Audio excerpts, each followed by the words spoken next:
এক নদী রক্ত পেরিয়ে। শহীদ জিয়া একটি নাম নয়, শহীদ জিয়া দুটি শব্দ নয়।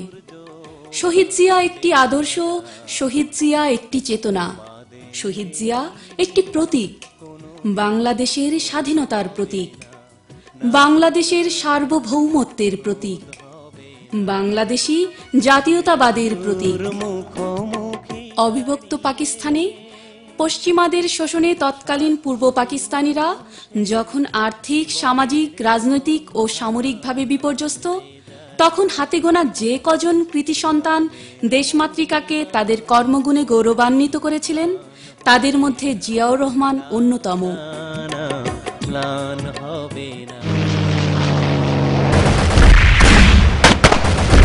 1965 সালের পাকিস্তান ভারত যুদ্ধে অসম বীরত্বের জন্য সর্বোচ্চ রাষ্ট্রীয় খেতাব অর্জন করে তরুণ জিয়া হয়ে ওঠেন মেজর জিয়া, হয়ে ওঠেন তৎকালীন পাকিস্তান সেনাবাহিনীতে বাঙালি অফিসারদের উৎকর্ষ, অনুপ্রেরণা ও সফলতার প্রতীক। 1971 সালের মার্চ, রক্তপিপাসু পাক হানাদার বাহিনী যখন নিরস্ত্র বাঙালির উপরে ঝাঁপিয়ে পড়ে, বাঙালি জাতি যখন বর্বরচিত ও নজিরবিহীন হামলা ও রাজনৈতিক দিক নির্দেশনার অভাবে কিংকর্তব্য বিমূঢ়, ঠিক তখন জাতির ত্রাতা হিসেবে আবির্ভাব ঘটে মেজর জিয়ার। এ এমন এক সময় যখন ঢাকার অদূরদর্শী রাজনৈতিক নেতৃত্ব পশ্চিম পাকিস্তানি সৈন্যদের ব্যাপক ও অস্বাভাবিক সমাবেশ দেখেও এর নেপথ্যের ভয়াবহতা অনুধাবন না করে সর্বাত্মক সংগ্রামের আহ্বান করে, অথচ জনতাকে সেই সংগ্রামের কোনো কর্মকৌশল ও দিক নির্দেশনা দেয়নি। এ এমন এক সময় যখন দেশ জুড়ে মানুষ শোষণকারীদের পরাধীনতা থেকে মুক্তি চায়, স্বাধীনতা চায়, কিন্তু সেই স্বাধীনতার ডাক কেউ দেয়নি। রাজনৈতিক এ চরম সিদ্ধান্তহীনতা আর অদূরদর্শিতার সুযোগ নিয়ে ঘটে যায় 25শে মার্চের কালো এক ভয়াল হত্যাযজ্ঞ। অথচ সেই রাজনৈতিক নেতৃত্ব থেকে যায় সম্পূর্ণ অক্ষত, কিন্তু ক্ষতবিক্ষত করা হয় সাধারণ মানুষকে, শহরে শহরে, পথে পথে, ঘরে ঘরে। রাজারবাগের পুলিশ লাইন থেকে পিলখানার ইপিআর, ঘুমন্ত নাগরিক থেকে শান্ত পথচারী, সৌম্য ছাত্র থেকে বুদ্ধিদীপ্ত শিক্ষক, কেউ বাদ যায় না সেই হত্যাযজ্ঞ থেকে। একদিকে সংক্ষুব্ধ স্বাধীনচেতা মানুষের মুক্তির কামনা, অন্যদিকে রাজনৈতিক নেতৃত্বের বিভ্রান্তিকর সিদ্ধান্তহীনতা, আর 25শে মার্চের সেই রক্তাক্ত কালো রাত্রি। এ সন্ধিক্ষণেই 26শে মার্চ চট্টগ্রামের কালুরঘাট বেতার কেন্দ্র থেকে ভেসে আসে একটি শান্ত ও দৃঢ় কণ্ঠ।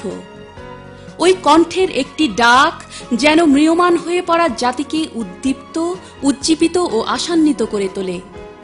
বাংলাদেশের স্বাধীনতার সেই ঘোষণা দিয়ে জিয়াউর রহমান প্রথম বিদ্রোহী বাঙালি অফিসার হিসেবে অস্ত্র তুলে নিয়ে পশ্চিমা অফিসারদের বিরুদ্ধে প্রতিরোধ করেন। বজ্রকণ্ঠে ঘোষণা দেন মা, মাটি ও মানুষের স্বাধীনতার, দেশের স্বাধীনতার। I, Major Ziaur Rahman, do hereby declare independence of Bangladesh. Ziaur রহমানের এই স্বাধীনতার ঘোষণার মধ্য দিয়ে দেশে বিদেশে সর্বতোভাবে ছড়িয়ে পড়ে লড়াইয়ের কথা, যে লড়াই আবশ্যক ছিল পরাধীনতা থেকে মুক্তির জন্য, যে লড়াইয়ের আহ্বান শুনতে উন্মুখ হয়েছিল এদেশের প্রতিটি মুক্তিকামী মানুষ। কোনো রাজনৈতিক নেতৃত্ব না নিয়ে, পশ্চিমাদের সাথে আলোচনার কেন্দ্রবিন্দু না হয়ে, রাষ্ট্রযন্ত্র ও প্রশাসনের সঙ্গে আপোষ না করে, কিংবা গণমাধ্যম দ্বারা পরিবেষ্টিত না থেকেও অসীম সাহসিকতার মাধ্যমে কেবলমাত্র একটি রেডিও স্টেশনের সহায়তা নিয়ে অকুণ্ঠ চিত্তে দেশের স্বাধীনতার ঘোষণা দেন মেজর জিয়া। তার কোনো পদপদবি বা নেতাকর্মীর প্রয়োজন হয়নি। তার দফায় দফায় ইয়াহিয়া ভুট্টোদের সাথে আলোচনা পর্যালোচনায় বসতে হয়নি। মানুষের বিশ্বাস অর্জনের স্বার্থে উপর্যুপরি বক্তব্য দিতে হয়নি। মেজর জিয়ার সেই স্বাধীনতার ঘোষণা হতাশায় নিমজ্জিত জাতিকে দিক নির্দেশনা দেয়, দেখায় আশার আলো, সংগ্রাম ও স্বাধীনতার পথ দেখায়। তার উদ্দীপনায় দেশের আপামর কৃষক, শ্রমিক, ছাত্র, জনতা, পুলিশ, সেনা সদস্য কাঁধে কাঁধ মিলিয়ে যুদ্ধ শুরু করে। স্বাধীনতার সেই ঘোষণার ফলশ্রুতিতে চূড়ান্ত যে লড়াই শুরু হয়, তারই ধারাবাহিকতায় 1971 সালের 17 এপ্রিল বাংলাদেশের প্রথম অস্থায়ী সরকার গঠিত হয়। সরকার পরিচালনা কিংবা সমর প্রস্তুতির নামে অনেক শীর্ষস্থানীয় ব্যক্তি নিরাপত্তার খাতিরে ভারতে অবস্থান নিলেও জিয়াউর রহমান থেকে যান যুদ্ধের ময়দানে। And once I was told about it, and having known the earlier background that the Pakistanis were out to kill our people, the civilian population and the Bengali army personnel, we had no other way but to take up arms and fight our way out. তার নেতৃত্বে ও নামে তৈরি হয় বাংলাদেশ ফোর্সের প্রথম সনাতনী brigade, Z force, যা পরবর্তীতে পরিচিত হয়ে ওঠে সবচাইতে আগ্রাসী, চৌকস ও সফল ফোর্স হিসেবে। 30 লক্ষ শহীদের রক্তে রঞ্জিত যুদ্ধের রণক্ষেত্রে অভূতপূর্ব বীরত্ব প্রদর্শনের স্বীকৃতিস্বরূপ জিয়াউর রহমানকে স্বাধীন বাংলাদেশের জীবিত যোদ্ধাদের সর্বোচ্চ সম্মান বীরুত্তম উপাধিতে ভূষিত করা হয়। সময়ের প্রবাহে স্বাধীন বাংলাদেশে নিজ গুণে মেজর জিয়াউর রহমান হয়ে ওঠেন মেজর জেনারেল জিয়াউর রহমান। সৈনিকদের গণদাবিতে, জনতার সাগ্রহে তিনি হন দেশের সফলতম সেনাপ্রধান। ফিরিয়ে আনেন সেনাবাহিনীর শৃঙ্খলা ও ঐক্য। রক্তক্ষয়ী মুক্তিযুদ্ধে নজিরবিহীন ত্যাগ তিতিক্ষার পরেও গণতন্ত্র, উন্নয়ন, ভিন্ন মত ও পথের পরিবর্তে কায়েম করা হয় একদলীয় শাসন ব্যবস্থা, বাকশাল। জিয়ার হাত ধরেই সূচনা হয় বহুদলীয় গণতন্ত্র এবং প্রতিষ্ঠিত হয় বাংলাদেশ জাতীয়তাবাদী দল, বিএনপি। বাংলাদেশ আমার শেষ বাংলাদেশ, জীবন বাংলাদেশ আমার মরণ বাংলাদেশ। উন্নয়ন ও উৎপাদনের রাজনীতির ধারক ও বাহক এ দলের মাধ্যমে উন্মেষ ঘটে আধুনিক ও সমৃদ্ধ এক নতুন বাংলাদেশের।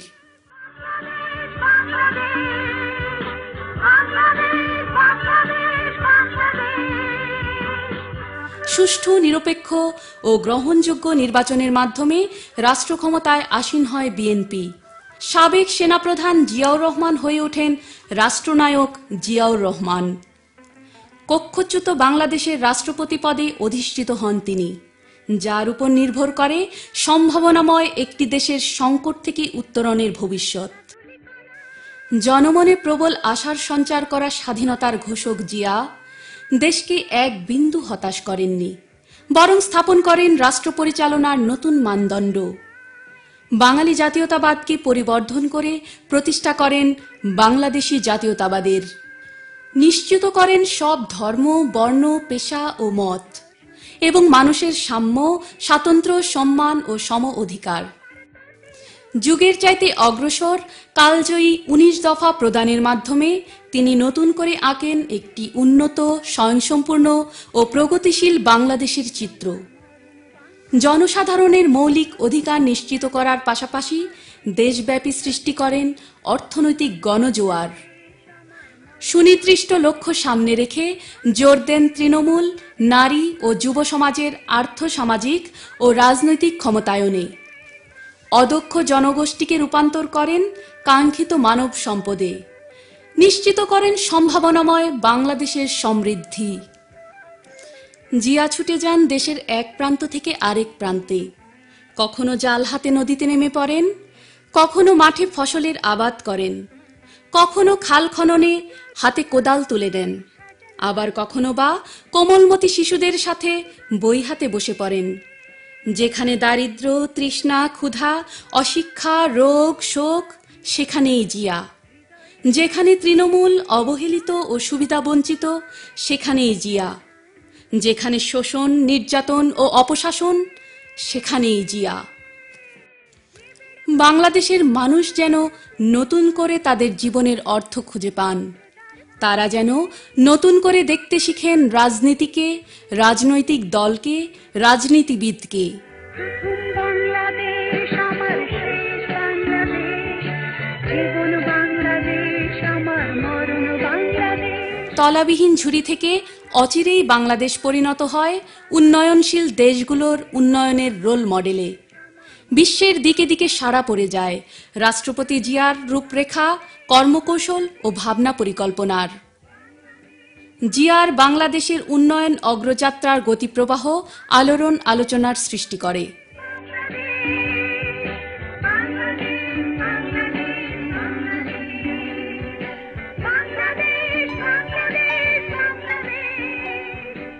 উন্নয়ন গণজোয়ারের তুঙ্গে থাকায় বাংলাদেশের স্বাধীনতা ও সার্বভৌমত্বের সাথে কোনো প্রকার আপোষ না করায় 1981 সালের মে বাংলাদেশ বিরোধী আভ্যন্তরীণ ও বাহ্যিক অপশক্তির যোগসাজশে গণমানুষের অবিসংবাদিত নেতা জিয়াউর রহমান শহীদ হন।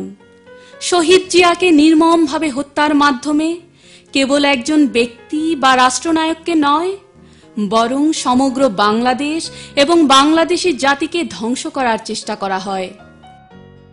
অগণিত অশ্রুসিক্ত মানুষের অংশগ্রহণে তার জানাজা হয়ে ওঠে বাংলাদেশের ইতিহাসের সর্ববৃহৎ জানাজা। মাত্র 4 বছরের রাষ্ট্র পরিচালনায় শহীদ রাষ্ট্রপতি জিয়াউর রহমান যেন বাংলাদেশকে এগিয়ে নিয়ে যান 4 দশক। তার দেখানো পথে হেঁটেই আজ আমরা একটি স্বাধীন দেশের নাগরিক।